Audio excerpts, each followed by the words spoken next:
Hey, I'm Thundercloud here, washing away the garbage, leaving behind rainbows. So the story goes. Hey, welcome to Chillin Tuesday on this 9th of May, 2023. It's been a cold day here in Guyra. Anyway, it got down to -3 at 5 a.m. today. Felt a lot colder than that, oh, that's for sure. And it's currently 4 degrees outside. It feels like 0, heading down to 0 overnight, and up to about 14 degrees tomorrow morning. So we're chilling in Guyra on a Chillin Tuesday, definitely. Wow, hey, here's Julius. I've got a special show for you tonight. Shameless self-promotion. I've just released a new book, Djanbung's Peaceful Protest in Nimbin.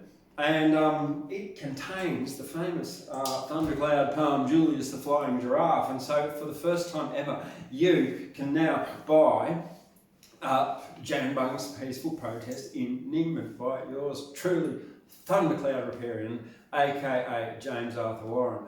It's available on Amazon. I'll have some hard copies here in a week or so whenever it's printed, but you can get it on Amazon now and order it, and get a Kindle if you want.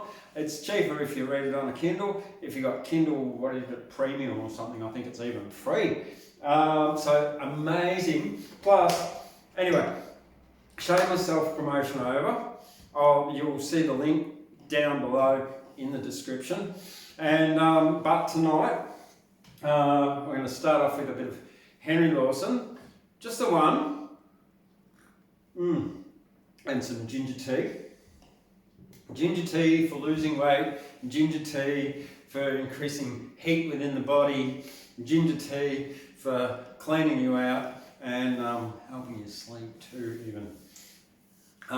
Right, so, and then I've had a visit today by a lovely couple who are on the road, Mitch and Mamushka, I think it was Mamushka, yeah, and she pointed me in the direction of a Douglas Scott poem. So I'm going to be doing a Douglas Scott poem later. I know it's not Australian, but hey, it's not always Australian poetry that we're doing and celebrating here at the Australian Poetry Hall of Fame in Guyra. Well, it's Chillin Tuesday, and it's where I chill, I do a bit of poetry, and yeah, let's get into it. Look, this was one, the same book I was reading out of last week, The Poetical Works of Henry Lawson, and I came across this one during the week, and I just thought it was a lovely piece of poetry that I'd like to share with you out of Henry Lawson's works. This one's called Mount Buckaroo. Only one old post is Stanlin, solid yet but only one, where the milking and the branding and the slaughtering were done. Later years have brought dejection, care and sorrow, but we knew happy days on that selection underneath old Buckaroo. Then the light of day commencing found us at the gully's head, splitting timber for the fencing, stripping bark to roof the shed. Hands and heart with labour strengthened, weariness we never knew, even when the shadows lengthened round the base of Buckaroo. There, for days below the paddock, how the wilderness would yield to the spade and pick and mattock, while we toiled to win the field. Hard brown hands are hard to sully. Ours to deepest blackness grew, burning off down in the gully. At the back of Buckaroo, when we came, the baby brother left in haste his broken toys, shouted to the busy mother, "Here is Dada and the boys!" Strange one woman's arms were able all those rough bush tasks to do, how she'd bustle round the table in the hut neath Buckaroo. When the cows were safely yarded and the calves were in the pen, all the cares of day discarded, round the fire we clustered then.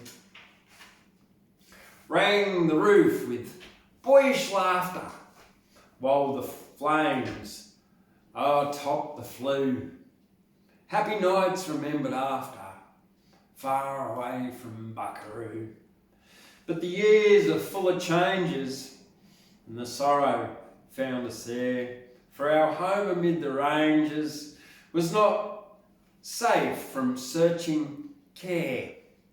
On he came, a silent creeper, and another mountain through, our lives a shadow deeper than the shade of Buckaroo.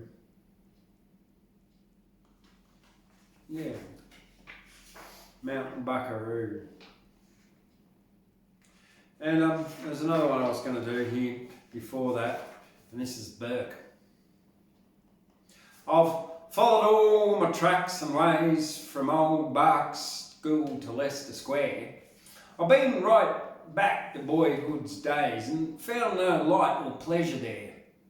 But every dream and every track, and there were many that I knew, all led on and they led back to Burke in 91 and 92.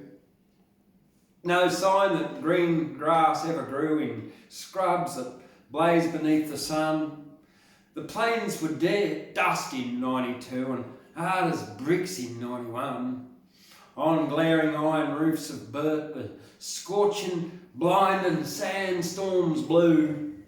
No hint of beauty lingered there in 91 and 92. Save grit and pulse of generous hearts, great hearts that broke and healed again. The hottest drought that ever blazed can never parch the souls of men. And they were men in spite of all, and they were straight and they were true.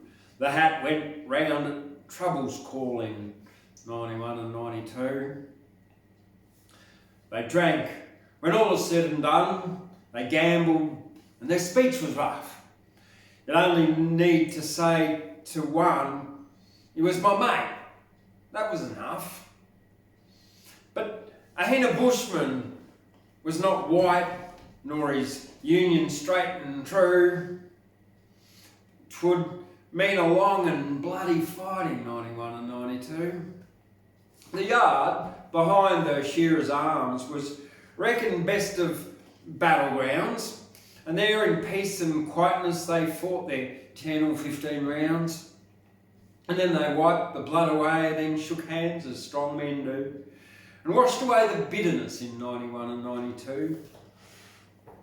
The army on the Grand Old Creek was mighty in those days gone by, for they had sisters who could shriek and brothers who could testify.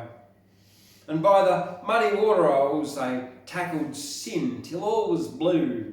They took our bobs and damned our souls in 91 and 92. By shanty and shearing shed they took their toll and did their work, but now and then they lost their heads and raved of hotter hells than Burke. The only message from the dead that ever came distinctly through was, "Send me overcoat to hell." It came to Burke in 92. They scattered wide and scattered far by fan-like tracks north, east and west. The cruel New Australian star drew off the bravest and the best. The Cape and Klondike claimed their bones. The streets of London damned a few. And Jingo cursed Australia mourns for 91 and 92. They say the world has changed out there and western towns have altered quite. They don't know how to drink and swear, they've half forgotten how to fight. They've almost lost the strength to trust, they leave their mate to battle through. Their hearts beat true in drought and dust in 91 and 92. And all could I roll the summers back or bring the dead time here again? or from the grave, or worldwide track recall to Burke the vanished men. With mind content, I'd go to sleep and leave those mates to judge me true, and leave my name to Burke to keep the Burke of 91 and 2. Yeah, so that's a couple from Henry Works, from the poetical works of Henry Lawson, from the poetical works of Henry Lawson, published by Angus and Roberts, and you'll find the reference to that down in the link in the description below. All right, now, as I said earlier, I was visited by a lovely couple, Mitch and Mamushka from, they were from Bellingen, but they're on the road now. And Mamushka was telling me she was looking for Douglas Scott's poetical works. Well, here at the Australian Poetry Hall of Fame, we've got a poetry library. And just this week, I got a couple of wonderful books. Was it Wordsworth and Keats' complete works? But there in the library, she saw this, and because it reminded her of a grandfather who used to read this all the time, this particular poem. And this is Douglas Scott's poetical works, and there's no,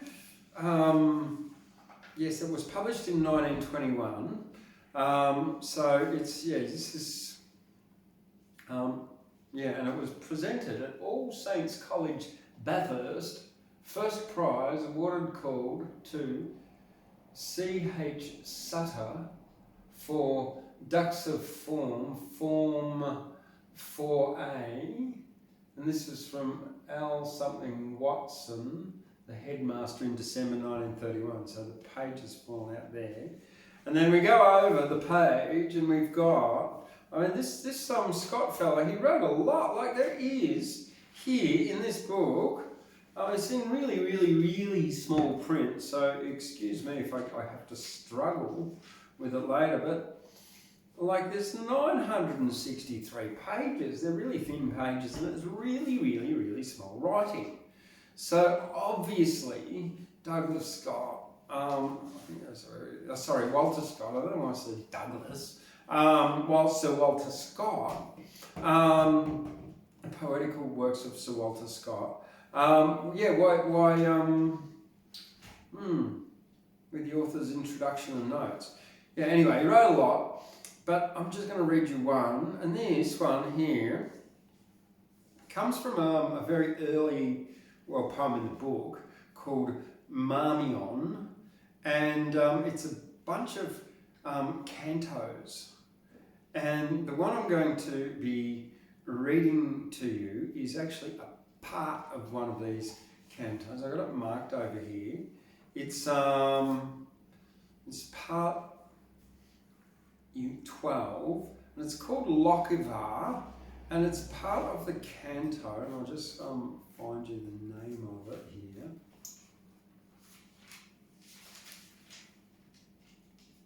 The 5th canto, The Court. There's also an introduction to the 5th canto here.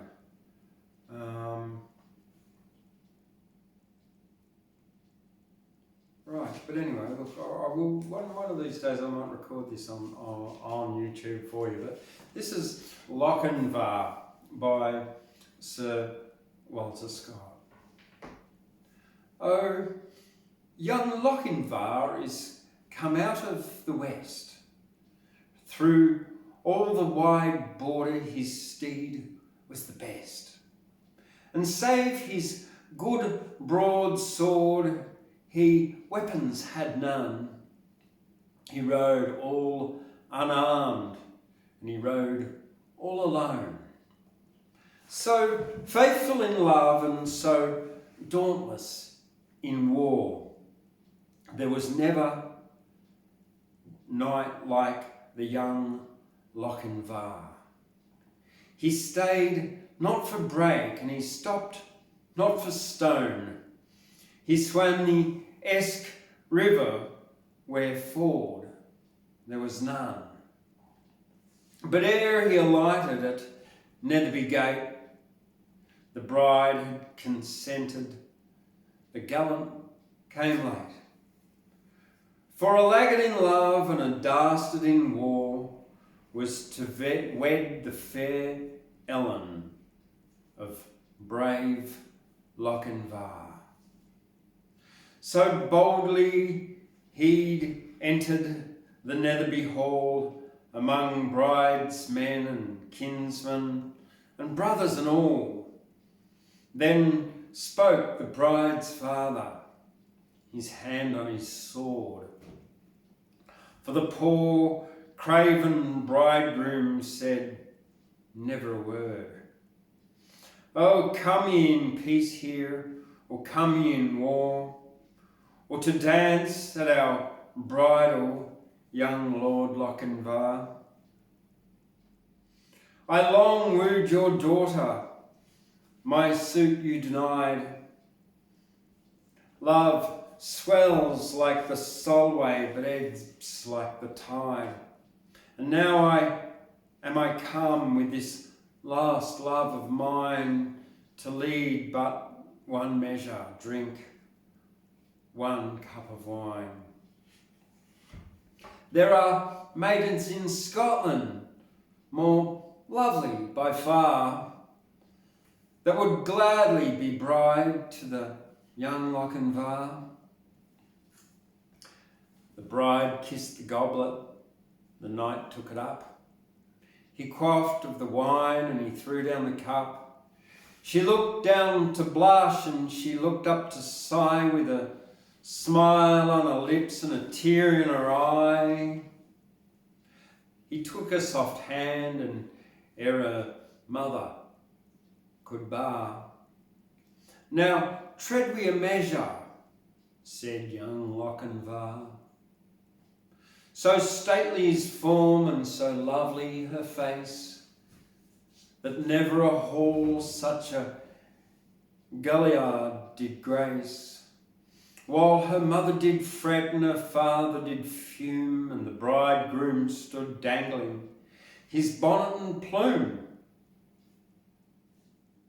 And the bridemaidens whispered, 'Twere better by far to have matched our fair cousin with young Lochinvar. One touch to her hand and one word in her ear. When they reached the hall door and the charger stood near, so light to the croup the fair lady he swung, so light to the saddle before her he sprung. She is won, we are gone over bank, bush and score. They'll have fleet steeds that follow, quoth young Lochinvar. There was mounting among Grahams of the Netherby clan, Forsters, Fenwicks and Musgraves, they rode and they ran. There was racing and chasing on Canterbury Lee, but the lost bride of Netherby ne'er did they see. So daring in love and so dauntless in war, have ye ever heard of gallant like young Lochinvar?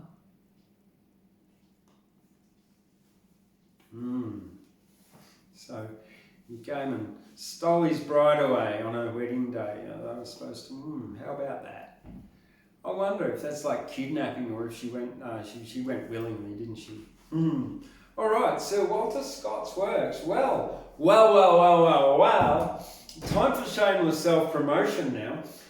Yes. Well, you may not know, or you may know, I've actually published 4 books so far. Now, one of them was a children's book, The Flea and the Dinosaur, and it's not in print at the moment, so you won't find it anywhere at all. So those people that have got copies of them, keep them, because they're very rare and very special. And all right, so The Flea and the Dinosaur, that's one, with the illustrations by yours truly, of course. But then there's the Love and Lust in Nimbin series, right? It started with Love in Nimbin, which used to be a black and pink book, and Last in Nimbin, which was a pink and black book. And then it became, the third one was Poetry to End Prohibition, the third book in the series. And then, so they were written in 2017. This was published in 2019. And then number 4 has just been released on Amazon. And that's what you're going to get an ear bashing with, well, not really, an entertaining night of prose and poetry from yours truly, Thundercloud, here in the Australian Poetry Hall of Fame in the Seahorse Medicine Cafe. So, yeah, Djanbung's Peaceful Protest in Nimbin is the name of the book. And, yeah, it was, oh my goodness, there's like over 270 pages of poetry. Like there's nearly 300 poems in there. It's a huge book. It really, really, really, really is. And and there's so much of it to read, and I'm not going to read it all for you tonight because there's just too much. So I'm just going to do a real kind of selection, and I'll start with the foreword, really. So after I finished Love and Lust in Nimbin in 2017, I knew that I'd keep writing poetry, right? So, and by the end of 2018, I had enough to finish the book, right? So I was living in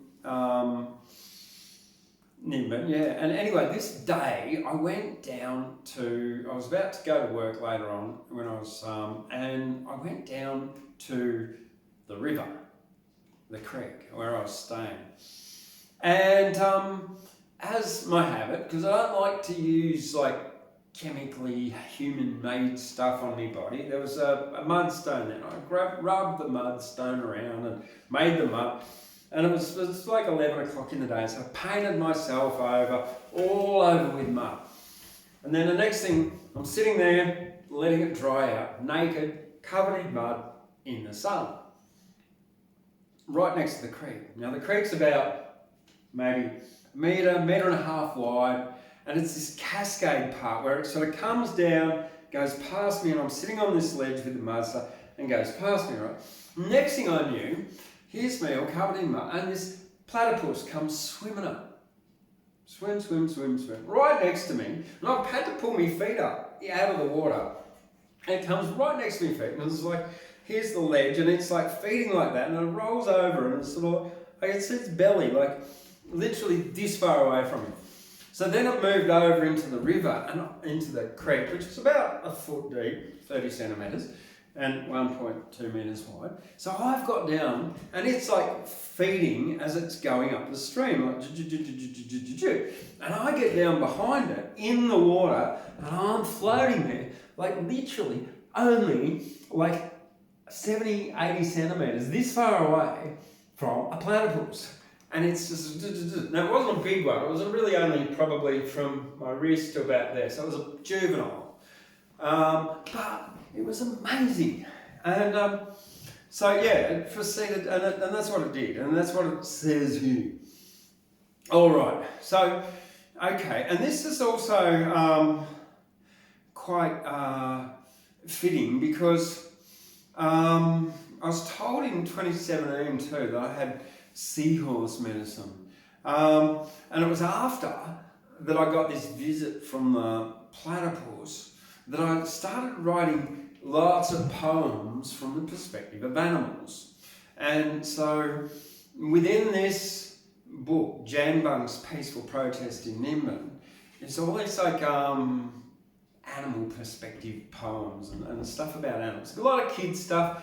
And there was a bit of adult content, which I'll do later in the show, perhaps, yeah.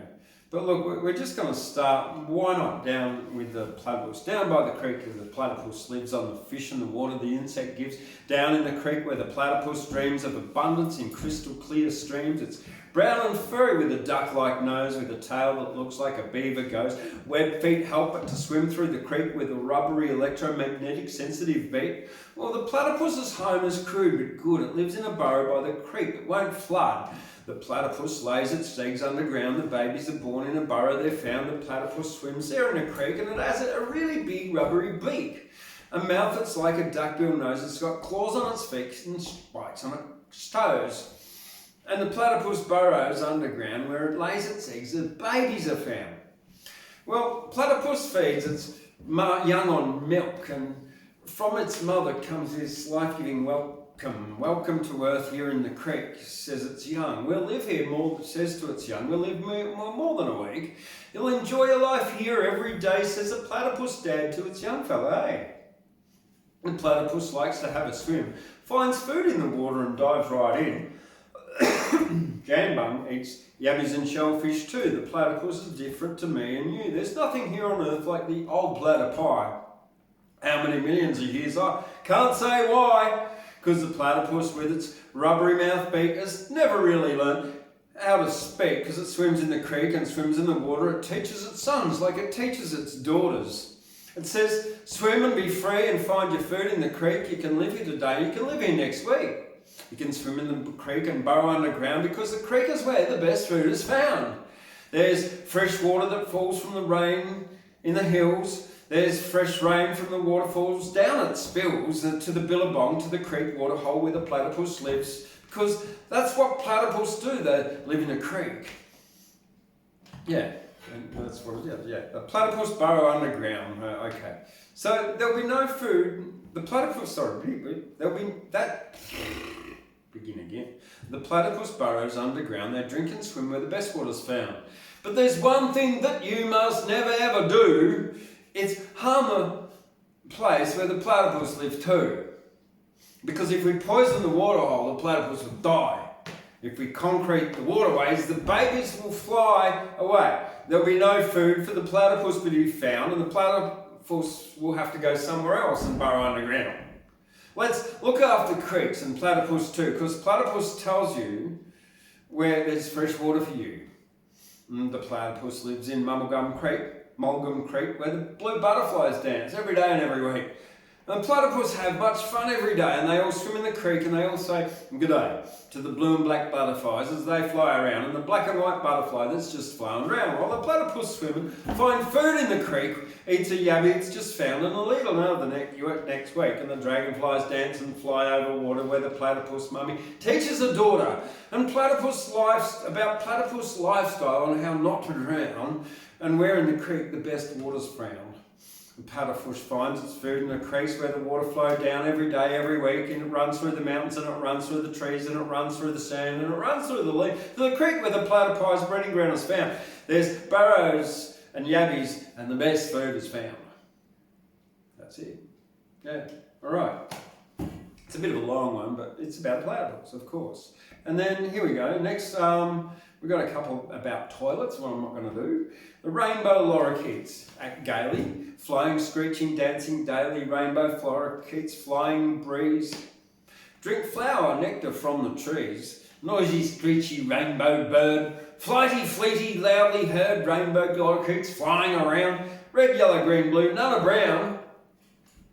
In the rain or when it's sunny, rainbow lorikeets are quite funny. Lorikeets like to sleep in trees to cool their wings in the breeze. But walk under trees you must never do, or a rainbow lorikeets might poo on you.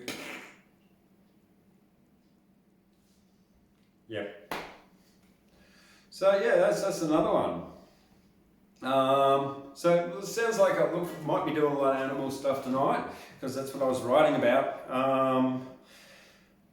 The kangaroo jumps on the grass and little nuggets of poo come from its arse. Some are grey, some are red, and some kangaroos have two heads. What? It's not two heads, don't you know? It's a kangaroo's pouch with a baby Joe. The kangaroo hops around, can jump at a fence in just one bound, who jump about and jump right over, but kangaroos don't eat clover. In Australia, kangaroos are found, they sleep in long grass on the ground. Kangaroos have very little fat. If you jumped about, well, you'd be like that. Yeah, something like that. Emus. See, the emu runs across the plains. There's plenty to eat after the rains. The emu has fast, long legs. Female emus lay green eggs. The emu may look absurd. The emu is a flightless bird. The emu runs across the ground. In Australia, the emu's found. For 80 million years or more, emus walked upon this shore. The Tasmanian emu was once alive, became extinct in 1865. Bet you didn't know that. There was another from King Island too. They're also extinct, don't exist in a zoo. Emu legs are good for kicking, but an emu's not a giant chicken.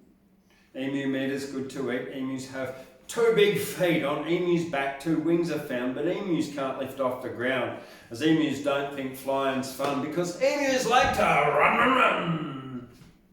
Yeah, something like that. Okay. Oh my goodness.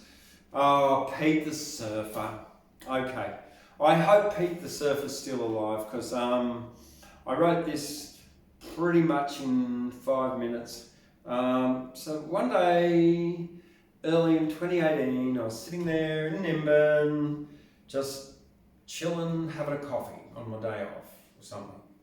And Pete the Surfer, 72 or something at the time, came up and said to me,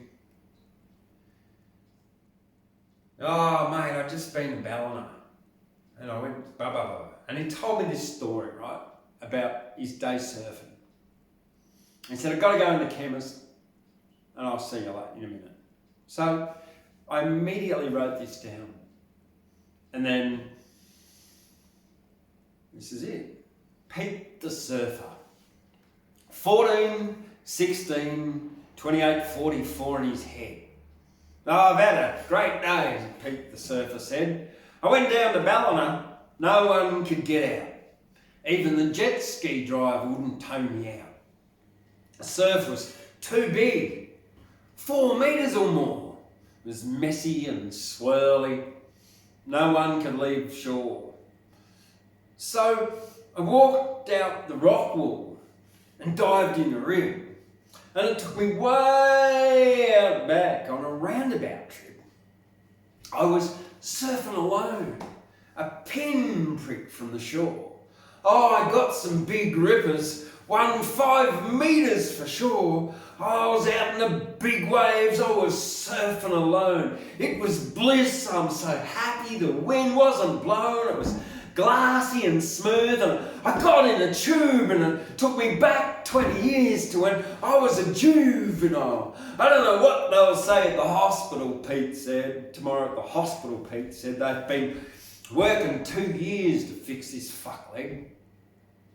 But I couldn't give a shit. I'll enjoy my life too, you know. I'll sleep well tonight. You know I'm 72, but age doesn't matter. It's great to be alive," said Pete the Surfer. "I only feel 25. Beautiful, beautiful, beautiful man, beautiful story. And I really do hope Pete is still with us, because he is a beautiful man. Ah, yes. Oh, I had there's so many here. Look, I'm only up to January so far. So, like, there's a whole lot. There's the wallaby, the dugong. Australia does not exist. Fruit salad, here we go. Fruit salad is well and good for you. Goes through the bowels and helps you poo. Eat fruit salad in the morning. Fresh, juicy sweetness, energy forming. Mangoes, lychees, mandarins, peach, banana, kiwi, greens. Fruit salad is food. That's right. Energy given, filled with light. Antioxidants in your food. Eat freshly picked, not processed crude. Eat your fruit salad before other things and you'll have tight, healthy skin. Maybe. Oh, I don't know. Now, there's so many here. So, where am I going to go to? Here we go, the butterflies. Where are the butterflies? Oh my, elephant shit. Okay. You want to hear about elephant shit? The elephant is an animal not much rhymes with. Elephant is an animal you couldn't commit crimes with. You might sit on an elephant, but you'd never sleep with an elephant in its bed, because an elephant might roll on you. And when it gets up in the morning to do a poo, or even worse, don't you know It might have diarrhea and might not get there though.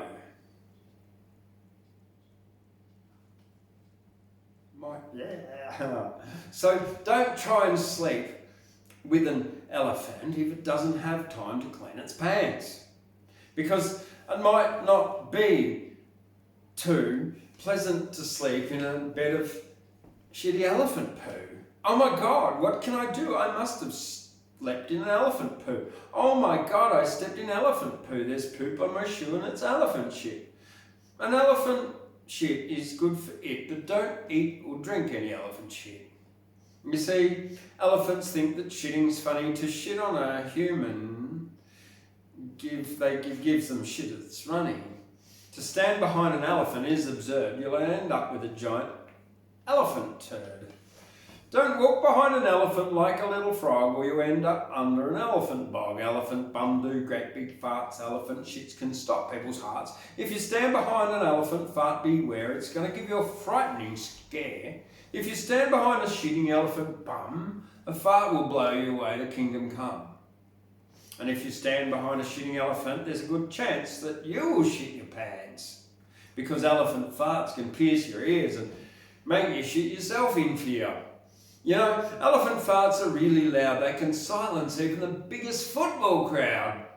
I saw an elephant shit at the football yesterday. It gave the whole crowd a great shitty spray. It was the funniest thing that I've ever heard to hear. A whole football crowd covered in elephant turd. The elephant crowd gave a whole shit spray and laughed it till it shat itself the second time that day. The crowd got another elephant spray and got drowned in elephant shit another time that day. It's a bit clunky, that one. Yeah, but anyway, you don't always have like the best like poems in the world. Perfadgical. There's one for you. Perfadgical is a word that came into my head. It's perfectly magical, my brain said. Magnificum is another one. It's a cross between magnificent and awesome. Now, amaze-tastic has just come out. My crazy brain gives a brain fart shout. Ginormous is so very biggish, big, wet, messy is an pigfish. Big, wet, messy is an pigfish. Giantzilla is humongous monster huge, while misinform educate is fake news. Misinform educate, yeah, is fake news. Something like that. All right, I'm gonna. Where are we up to now? We can keep going.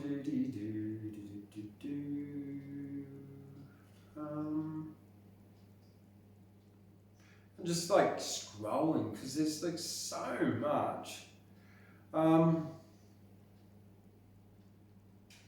In here, like there's 300 poems in here. So I've just got a lot to get through. Why, how? Why, how? What is your why? Why do you do what you do?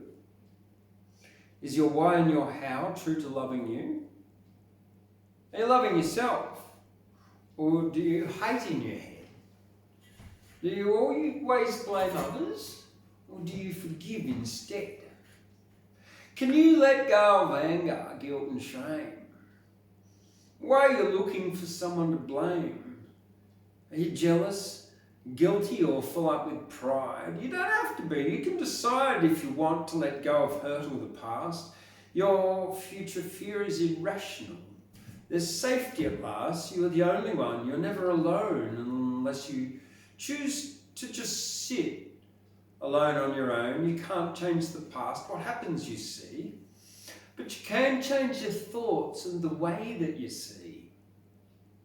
Acceptance with gratitude every day for the learning from hardship and death every day. But it's up to you why you think what you do. You choose to feel what you feel. You live your life like you do. It's early in the morning and I make myself well. I give thanks that I've never made my life hell. I'll drink water, eat fruit, vegetables too, and there's always makes that I have healthy poo. Meditate, I'll stretch for over an hour. 'Cause I'll increase my energy power, set goals and plans to dream every day, make sure there's time to create, dance and play. But my why is why I do how I do. Love, health, happiness is better than constipated poo. Yeah, well, interesting. Why, how? Written on the 23rd of May, 2019. I'll just see if we've got something else here that might have been written around the same time as this time, yeah. But not really. Oh, wow. Here we go. Eat a pig penis pie. We won't read that one now because I don't need to. Whoopsie daisies. There's one about a zebra here somewhere.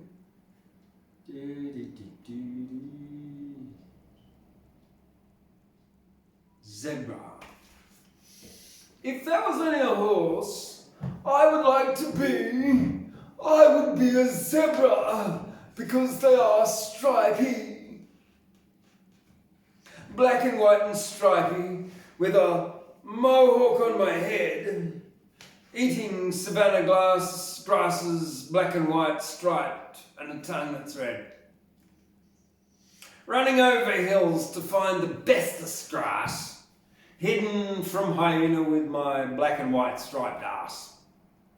But it wouldn't worry me being eaten by a tiger, 'cause a zebra's a stripy horse and a stripy cat a tiger.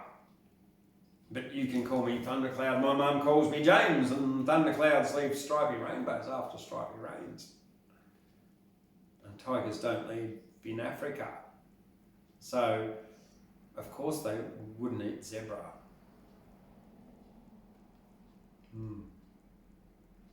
Heron. Spirit bird. Peas. Lands. Stands. Alone. Strides through the grass. Eats ticks. Heals. Brings hope. Graceful. Spirit bird. Leaps. Flies. Soars. Alone. Watches from above. Content. Leaves. Disappears. Spirit bird.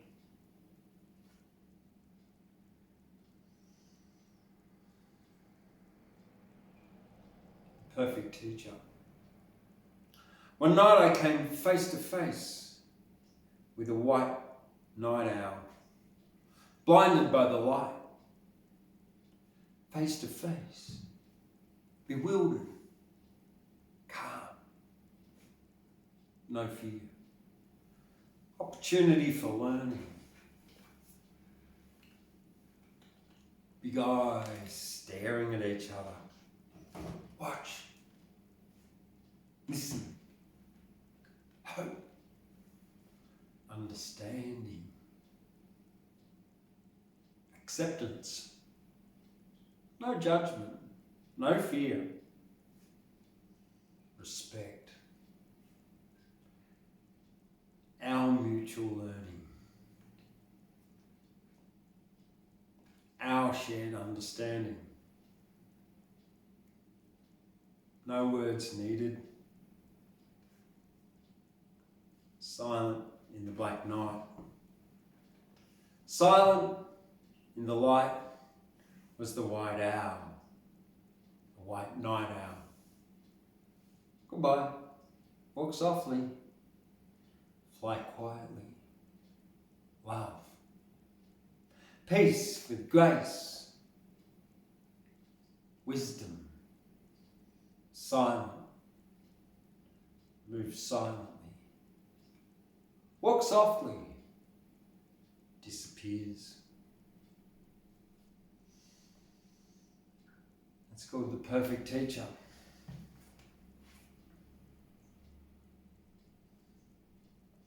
All right. Ooh, okay. Okay, we're getting into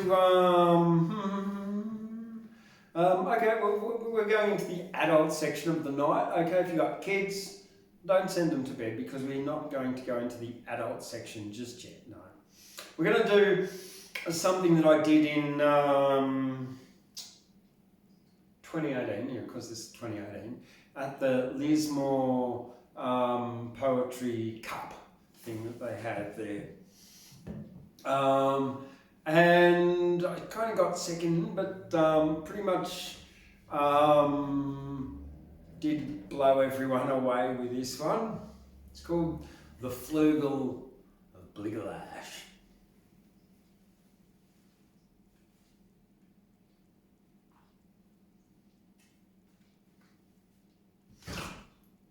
In the Flugel of Bligelash, the Glielopka crushed.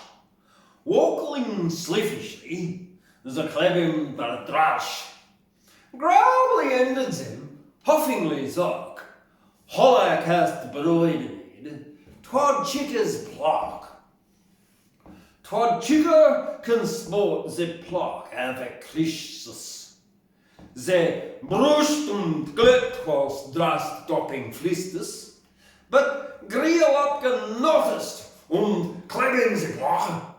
Avec the broidered, sliffishly broidered hock.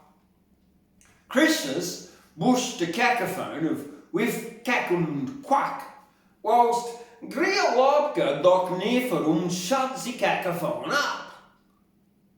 Sliffishly walked them triffingly hustock, as the flugel of Bligelash wanked reglif mock. Christus bunk bracken twad chicker a plock a Grielopka a clemenzians the poet jockhead. Avec the muglid, bugratch a slab, the fuck farkly and you'd like blackenings up.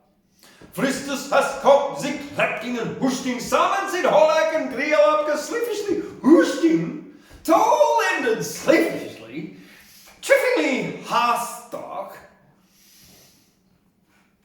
Doc nifet nimronively lagfar till flock, thwark, plock, 'twas ended from grably and strugglingly through, days dark over gaunt, bristly through, in the flugel of Bligelash the Grielopka crushed, walkling sliffishly to clemming the grush, grably ended him, huffingly zog, hollacast broidered, twad chicker's plock. Yeah. Now, so you can go back, you can just hit the rewind, you can hit the pause button, you can rewind it, and you can listen again. Okay? Or, alternatively, you can buy the book, which is in the description below, and read it as well, and learn to recite it. In fact, it's probably a better poem than the Jabberwocky by Lewis Carroll, because I said so. Maybe not. Anyway, to a poet, no hugs, better than drugs. Hugs, say, I care. Hugs. Everyone deserves a hug. Hug like a bear. Hug to show you're happy. Hug to greet a friend. And hug to show compassion, and hug when your time together ends. Hugs. Bear hugs. No one.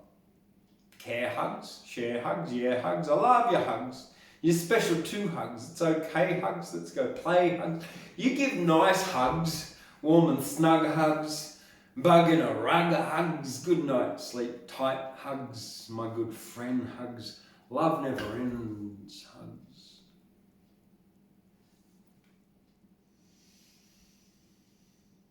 Oh, yeah, well, yeah, the other thing you can do on the Australian Poetry Hall of Fame website, you can get Thundercloud merchandise and stickers. You can, and here at the Australian Poetry Hall of Fame, you can get Thundercloud Disobey stickers as well. with yours truly and designed by yours truly, as well as our other range of merch like our Australian Poetry Hall of Fame mugs. And you know, they're only $19.95, and yeah,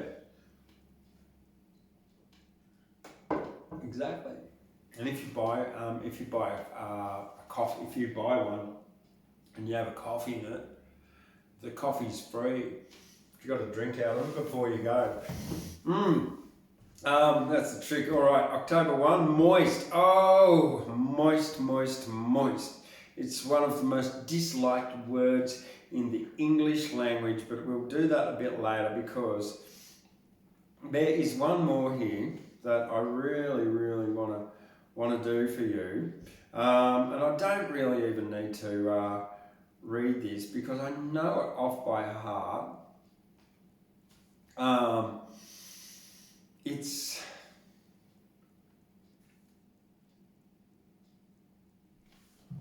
my good friend Julius. So finally, you've probably, if you've been following my poetry for a while, you've probably heard the story of Julius the Flying Giraffe before. Now, this is finally the time. Now my book is out on Amazon, so go and click on the link and buy it. You can actually buy Julius the Flying Giraffe. It's in this book. You see, Julius Giraffe was often found trying to lift himself up off the ground. Because Julius Giraffe had a dream of flying, he never gave up hope or gave up trying. Julius Giraffe wanted to fly, so he plotted, planned, calculated and applied, but no matter how much he flapped his legs around, Julius Giraffe never got off the ground. Julius Giraffe decided to see if he could fly like a bird if he jumped from a tree. But Julius Giraffe wasn't a goat. His chance of climbing a tree was quite remote. The baboon yelled out, "Julius, giraffes cannot fly no matter how much you try and you try. Julius Giraffe, you've got a long tongue, a very long neck and long legs. You can run across the savannah and the wide plain. Giraffes aren't meant to fly. I'm just saying, a giraffe isn't a bird and it isn't a fish. Nor is it a bacteria in a lab petri dish. You have your own gifts. You're tall and you're grand. You can see far and wide across this here land. Your skinny giraffe legs weren't built for flying. Give up on your dream before you die trying." Julius Giraffe wasn't looking out, and he didn't see the poachers lurking about.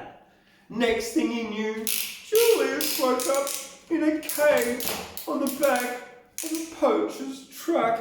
He cried for his family and the baboon and the rain on the plain. During the monsoon, he was locked in a cage, didn't know what to do. Little did he know his dream would soon come true.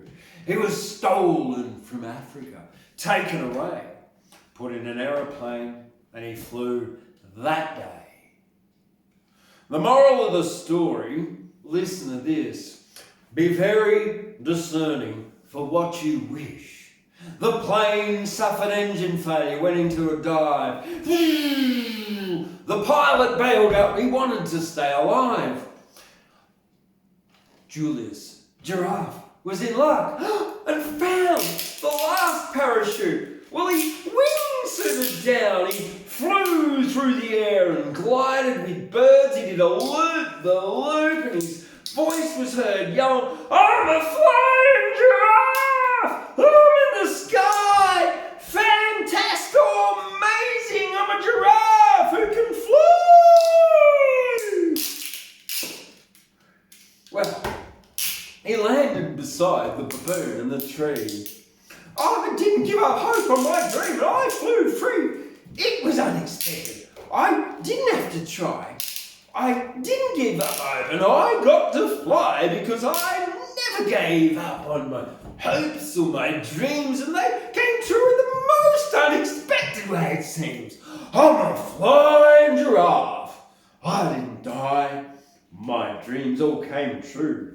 and I flew in the sky, said Jules, the flying giraffe.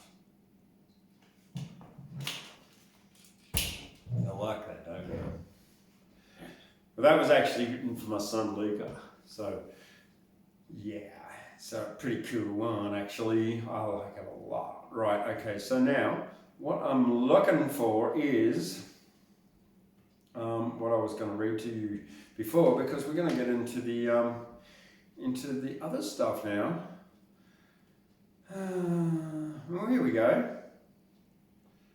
I don't know, she said. Oh, what are we going to do for you? Oh, come on, because it's an iPad stuffy. Oh, here we go. We got just after hugs. Moist, I was going to do to you. Moist one. The grass is moist with the early morning dew. My breath is moist too. As I breathe out, it makes my moustache and beard moist as well. Moist isn't hot nor dry. It's not like hell. Moistness is just a little wetness. It's moist, a little sticky, like a drop of semen on the end of a dicky. Damp is moist, like the mud between my toes, and the dreads get moist when it rains or snows. Moist can be the most annoying word in the world, but supercalifragilisticexpialidocious is just friggin' absurd. Moistness is important, a wonderful gift, because without moistness, life wouldn't exist. Be wet, be moist, be dripping in sweat. Let's all celebrate moist and get dripping wet. Moist one. Moist. Allegedly, moist is one of the most disliked words in the English language, so that's why I thought I would celebrate the descriptive adjective that describes something slightly wet and damp, with other synonyms including teary, watery, misty, dank, soggy, sweaty, slippery, claggy, I like that one, dewy, clammy, dripping and gluey. Claggy, clammy, dripping and gluey. All right. Oh. Okay, this is concept warning. This is written in 2018 and I still like it. And I like the end of it too. Moist armpits, moist crotch, moist nose, moist snots, moist balls, moist bum crack. Sweat runs down a moist ball sack. Moist and mossy, mouldy slime, moist weeping wound, moist passing eye. Moist and sweaty vomit and spew, moist and yucky, moist, slippery, ew. Moist sweat stains, moist neck and chin, moist dribble spit, moist damp algae in, moist swamp and creek, moisture rising to the smell of a moist, rotten, dead animal, moist diarrhea poo. Moist like a cake, moist pubic hair, moist slimy fish and spitballs in hair. Moist is a word many despise, but moist is a most useful word to describe slimy and wet, sticky and sweaty, moist like the rolls of fat in fat, sweaty Betty, moist like a cake, a teenage boy's tummy, moist Master Bates, moist and all cummy, moist a vagina ready to squirt all over my face. Moist doesn't hurt. Okay, so there you go. There's a bit of a range of poetry here in Djanbung's Peaceful Protest in him. Now, what is this Djanbung word? It means it's Bunjalung word for platypus, all right? That's it. It's as simple as that. The rock. Going around on a rock about the sun. Spinning on the earth, flying in space is fun. What are you doing? Where is your directive? We live on a big rock, it's one big collective. Why fight and get angry? We should all be friends, a life on a rock and then your life ends. Travelling through space on a rock all together. It's all about perspective. Let's all work together because flying through space on a rock should be fun as the moon spins around us and we spin about the sun on a far distant arm of a Milky Way galaxy, enjoying my life in the shade of a tree. Dancing and laughing with friends, living together on a rock about the sun in peace and love forever.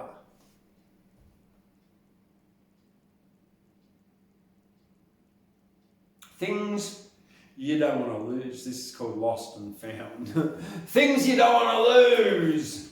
Your mind, your life, your friends and loved ones, your way, your wallet, respect, control, a court case, sight, your hair, your head, face, your load, freedom, love.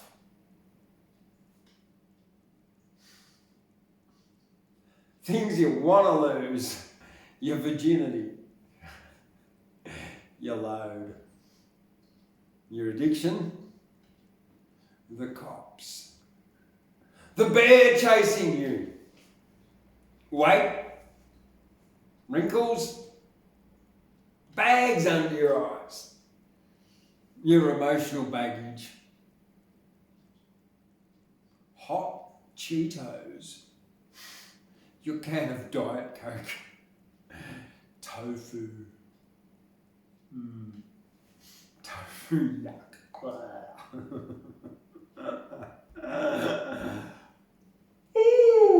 Oh, pardon me.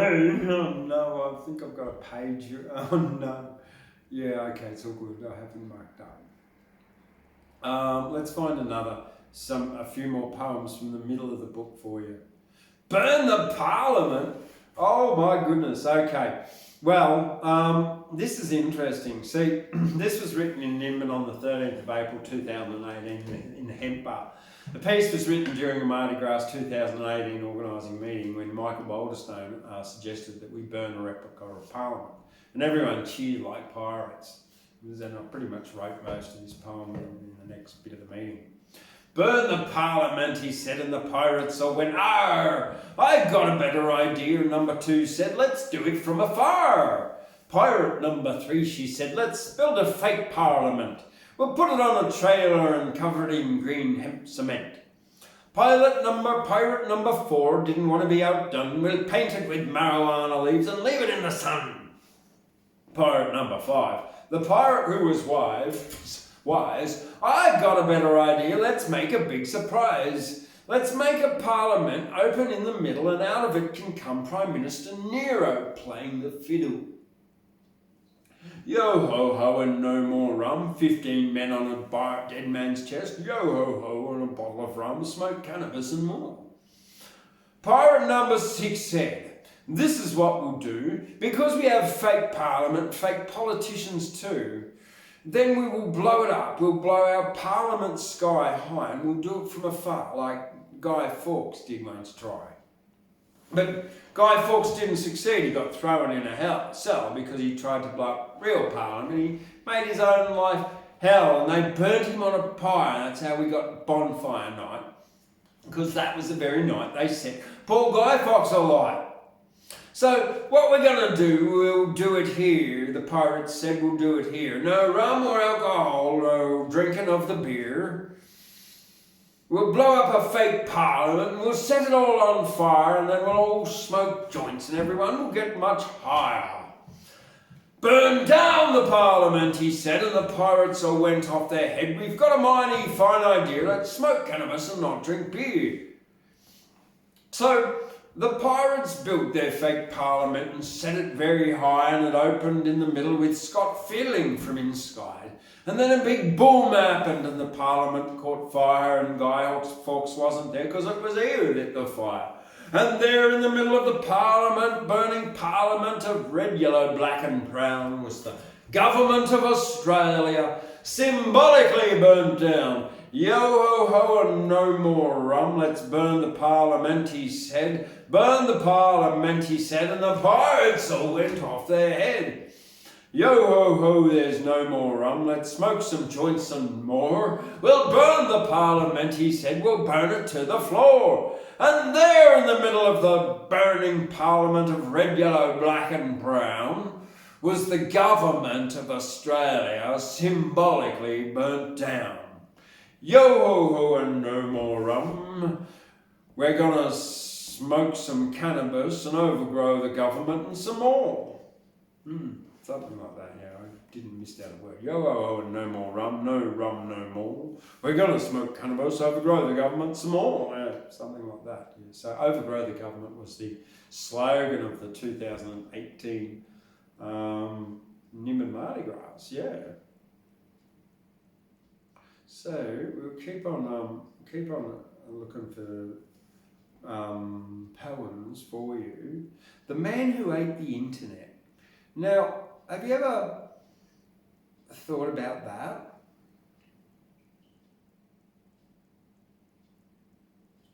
The Man Who Ate the Internet.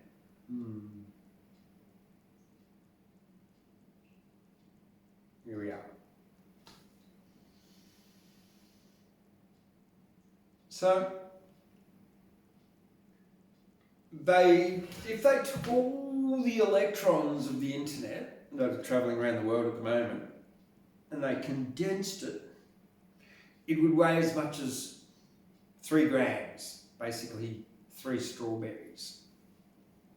As much as 3 strawberries. 50 grams, sorry. The Man Who Ate the Internet.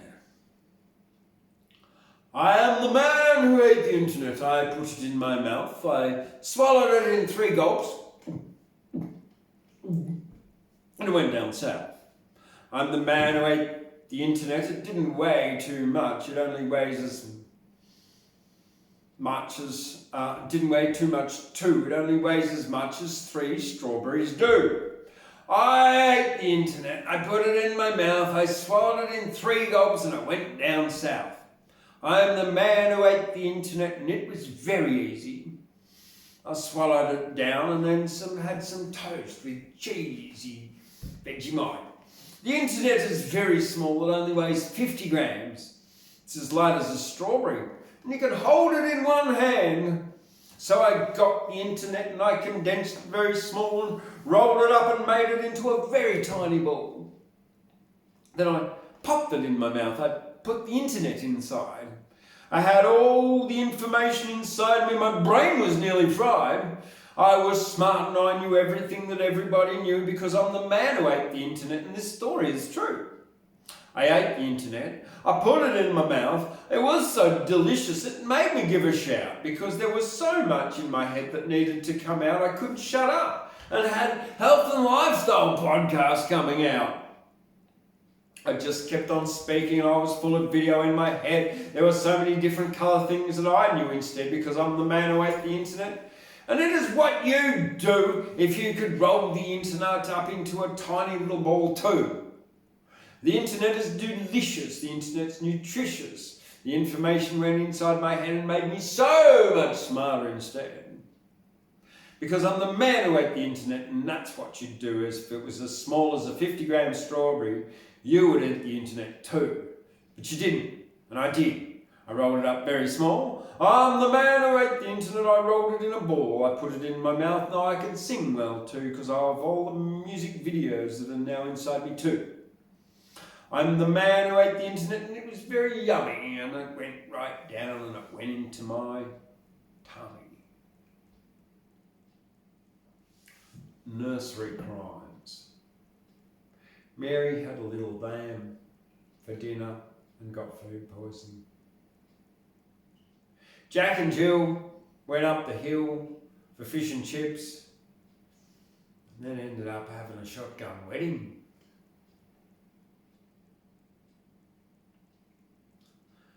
Once upon a time, there were 3 little pigs who tasted delicious. One was spit roast, the other was made into ham, and the third little pig was only good for sausage meat, but with spices, still tasted delicious. One fine day, Little Red Riding Hood went walking into the forest with a basket of mushrooms and went tripping for a whole week and saw a cat with a fiddle and a cow jumping over the moon. Old Mother Hubbard went to her cupboard to give her dog a bone, but when she got there, the police were waiting and arrested her for bestiality. Yeah, so how about that? Pretty naughty. Yeah. And then there's okay.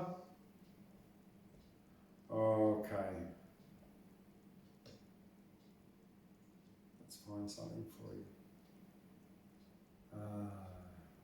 All right. Well, here we are. One more. The Yoga Wars. Okay, here we go.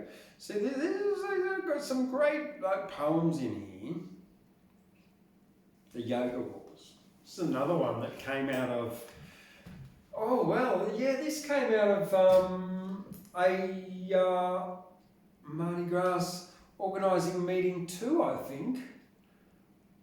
Yeah, because it's written just before the 25th of April. I think it's probably the next weekend, the next week at the next meeting. And they talked about some yoga wars and some, there was a clash of classes at one Mardi Gras in the year before.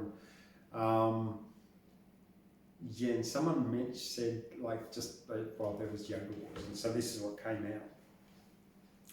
There was a clash of classes and Sonny cracked a shit. I was here before you today, Angel said. Suck it. I challenge you to a yoga battle, Sonny said to Angel. This is Warrior 1 and this one here is Table. Sonny, with a bleached blonde hair and a pink leotard, did a cobra and an upward dog and held it very hard. You ought to salute the sun. I was here before you. Angel didn't flinch and went into Warrior 2. Angel said to Sonny, Bitch, you are a pain. You can't even afford this leotard I got from Lorna Jane. She didn't salute the sun. She did a downward doggy too. She flashed her ass at Sonny and said to her, Fuck you. Sonny did a cat-cow and then a Warrior 3. She raised herself up tall and did a mountain pose and then a tree. Angel took a deep breath and sat in a lotus pose. She didn't move. She just sat there and thumbed her snotty nose. Sonny took a yoga mat and rolled it very tight and she whacked it into Angel's head with all the yogi might. The yoga wars began that day at the rising of the sun because Angel arrived before Sonny and got the best view of the sun. Yeah. Well, look, there is absolutely heaps and heaps and heaps of poetry here of mine that you can buy from Amazon or directly from me next week when the books arrive. Yes, This Djanbung's Peaceful Protest in Nimbin is available on Amazon, and as you can see the description in the link below. Anyway, I'm just about done for Chillin Tuesdays here from the Australian Poetry Hall of Fame in Guyra. Don't forget, I have more than one book out, not just Djanbung's Peaceful Protest. That's book 4 of Love and Lust in Nimbin series. It's book 3, Poetry to End Prohibition. Book 2, Lust in Nimbin. Yeah. And Love in Nimbin. Ta-da! Great. So, you can buy them now if you want to read more of my poetry. Yay! Alright. Well, I'm Thundercloud here in the Australian Poetry Hall of Fame, washing away the garbage, leaving rainbows after rains. Tomorrow night we've got Wednesday Words, so why don't you come on down and have a listen to us talk and fool around, and we'll do our poetry and we'll entertain you, and it doesn't cost anything. It's free if you want to come and listen too. Yes, but if you want a coffee, well, that's not for free, or maybe even just a cup of ginger tea. With honey. It'll make you strong. Yeah. And so yeah, 6:30 tomorrow night, Wednesday Words, here in the Seahorse Medicine Cafe, where it's nice and warm, at the Australian Poetry Hall of Fame, so you won't freeze your brass monkey bits off at all. No, not at all. All right, Djanbung's Peaceful Protest in Nimbin, that's the name of the book. You can find it online. Spelling mistakes and all, and editing mistakes, I'm sure, because like it's just how it happens. No matter how many times you go through it, there's always going to be a mistake in there somewhere. But anyway, it happens. Right. And then it gets edited and fixed and fixed and fixed. Right. So I'll tell you what, see you tomorrow night. Don't forget to give this a thumbs up, like, subscribe, and click on the bell for notifications of more videos as I upload them. And yeah, buy my book. See you later.